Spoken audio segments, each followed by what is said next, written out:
When the doctor told me my son might never wake up, I didn't shed a tear. Not because I wasn't devastated. I was shattered, but something inside me locked up, frozen beyond pain. And when my wife turned and walked away without so much as a glance, that's when I realized I was the only one still holding on, still fighting for him. The machines around his bed kept their steady rhythm, soft hissing, the steady beep of monitors. I reached out and took his lifeless hand, cold in mine. Something slipped from his fingers and hit the floor with a faint clatter.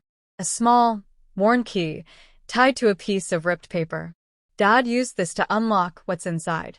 The handwriting was his, shaky, but unmistakably his. I stayed there for hours, not moving, gripping that key like it was a lifeline, like it could somehow bring him back to me. But as the hours passed in silence, a thought started to settle in my mind. If he left that note before the accident, then he knew something important. And maybe someone didn't want him to speak. It had all started 6 months before the crash. Business had been steady. Not wildly successful, but consistent. I'd built the company from scratch, poured everything into it. My wife used to call it our second child. She wasn't wrong.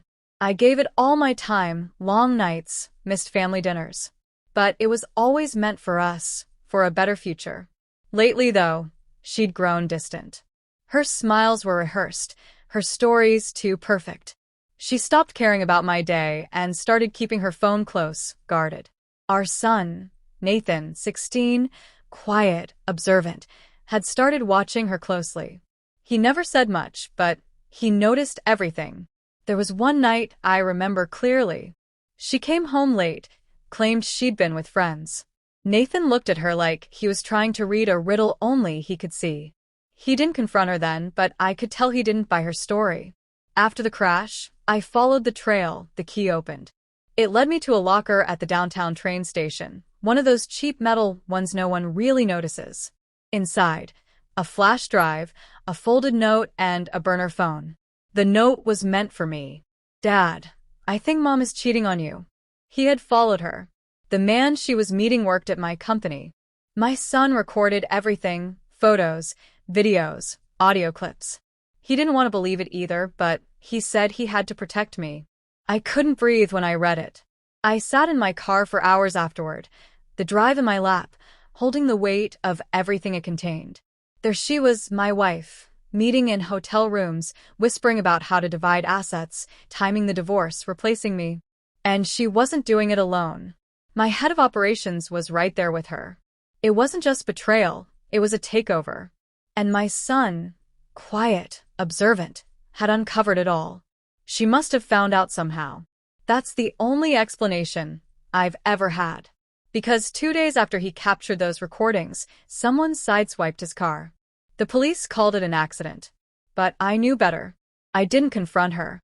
I acted like nothing had changed, kissed her cheek, smiled like a fool, let her believe I was none the wiser. She started urging me to sell the company. Said we needed a fresh start. What she really meant was, take the money and leave so I can take everything else. That's when I started planning. First, I quietly transferred all my shares into a trust under Nathan's name. No noise, no loopholes. Permanent. Next, I brought in a financial controller I trusted. He started leaking false data to my head of operations. It looked like the company was collapsing. They took the bait. I watched them prepare to pounce, desperate to take over. I made sure they saw an email thread, an accidental leak, hinting that I was considering bankruptcy. They panicked. They began cashing out, selling sensitive IP to competitors. I traced the money, followed it to offshore accounts. I recorded every shady deal, every illegal transfer, and then I triggered the audit. The same day they were scheduled to fly out for a vacation, I sent an anonymous tip. Customs caught them just before boarding. Wire fraud, corporate theft, insider trading. Their signatures were everywhere. Mine weren't on a single page. I'll never forget her face when they handcuffed her. She didn't yell or cry. She just stared at me like she couldn't understand what had happened. I said nothing, just handed her the drive Nathan had left me. She died the day she walked out of that hospital. I whispered. She just didn't know it yet. It didn't bring Nathan back. But weeks after her sentencing, I sat beside him in the hospital. He'd been unresponsive all that time. Then suddenly his finger moved. The doctors said it was just a reflex. But I saw something in his eyes, small, distant, but alive. Like he knew what I'd done. Like he knew it had mattered. Now, every evening, I sit beside him. I read. I wait. The company is mine again. Her name is gone from every record, every login, every place that used to be ours. I didn't lose everything. I just took it back. And when he finally speaks, I'll tell him everything.